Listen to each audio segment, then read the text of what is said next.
5 मई 2018 इस दिन शाम के सही 4:35 पर एक स्पेसक्राफ्ट को मंगल की तरफ रवाना किया गया था, जिसे हम आज इनसाइट के नाम से जानते हैं और जो मंगल पर लगभग 2.5 साल से ज्यादा समय बिता चुका है।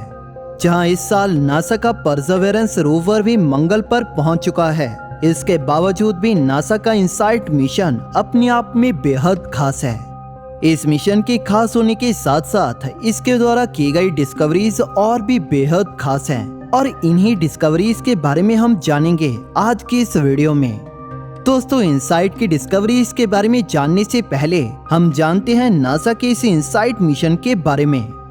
इनसाइट या interior exploration using seismic investigation, geodesy and heat transport पहला ऐसा लैंडर है जिसे मार्स को अंदर से लेकर बाहर तक पूरी तरह से स्टडी करने के लिए डिजाइन किया गया है। इसी के साथ ये वो पहला रोबोटिक स्पेसक्राफ्ट है जिसे मार्स के अंदरूनी हिस्सों, क्रस्ट, मेंटल और इसके कोर को पूरी डिटेल में स्टडी करने के लिए भेजा गया है।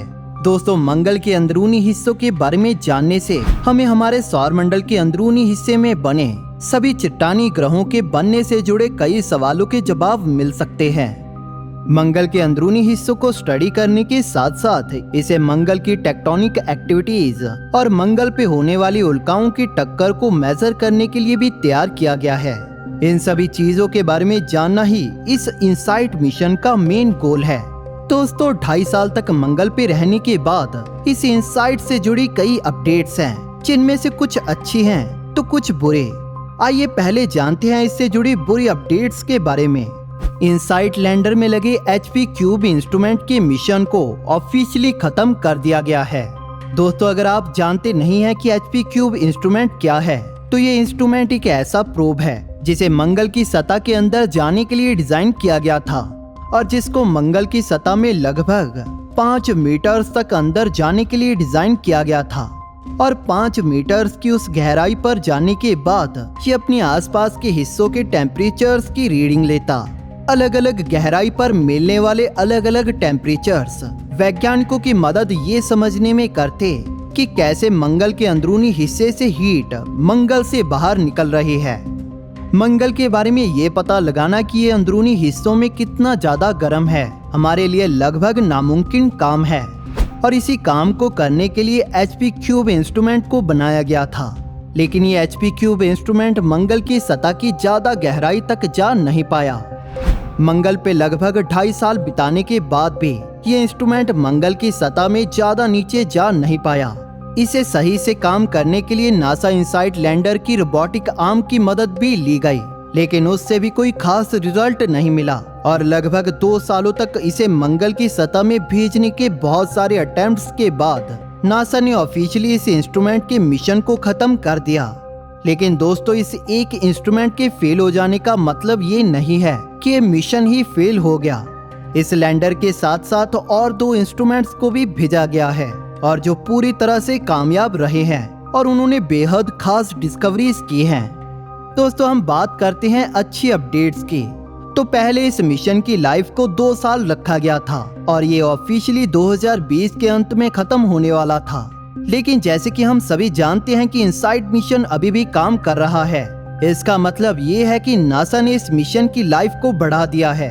नासा ने इनसाइट लैंडर के मिशन को 2022 के अंत तक एक्सटेंड कर दिया है ताकि ये इन 2 सालों में मंगल के भूकंपों के बारे में जान सके।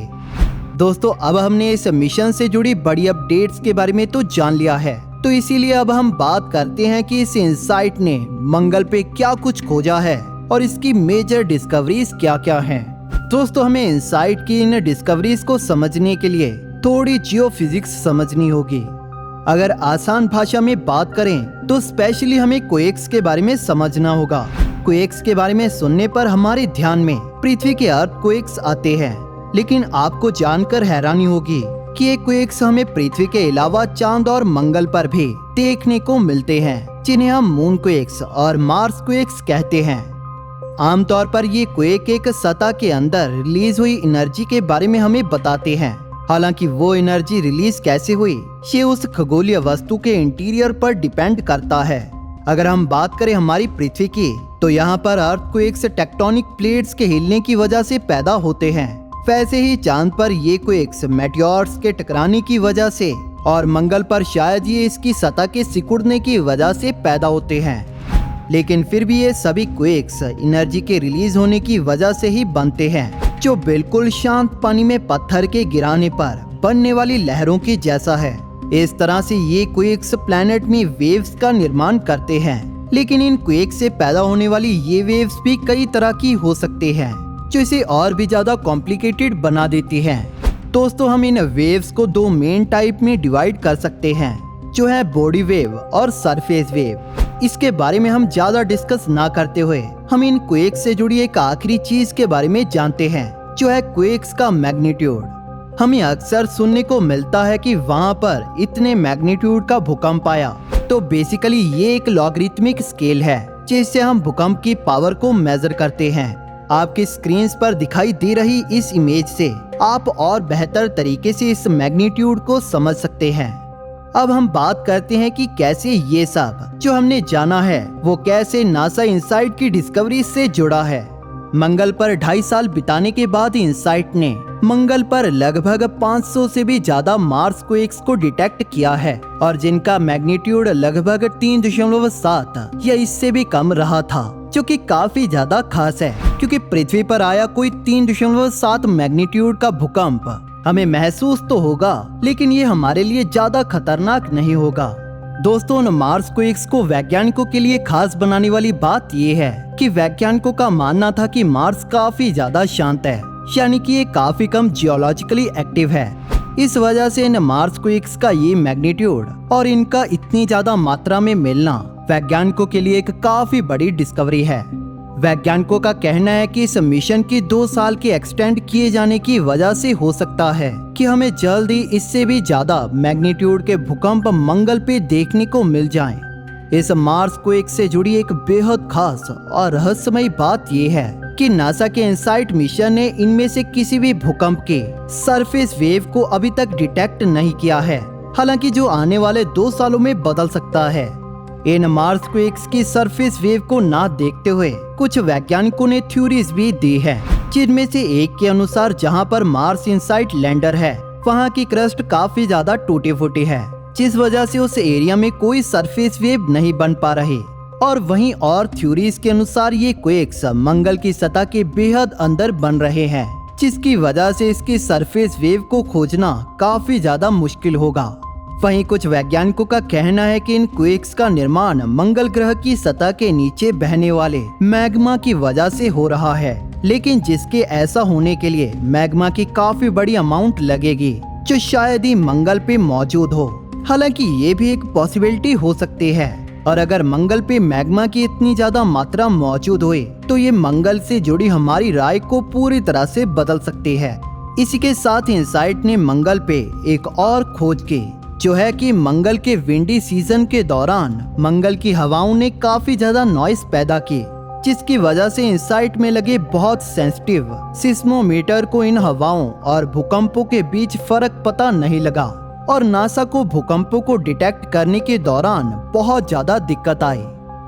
दोस्तों, मार्स के ये क्वेक्स हमारे लिए काफी ज्यादा खतरनाक भी साबित हो सकते हैं, क्योंकि जैसे कि हम सभी जानते हैं कि हम इंसान मंगल पे बस्तियां बसाने के बारे में सोच रहे हैं, तो हो सकता है कि मंगल के ये भूकंप हमारे लिए एक बहुत बड़ा चैलेंज साबित हो।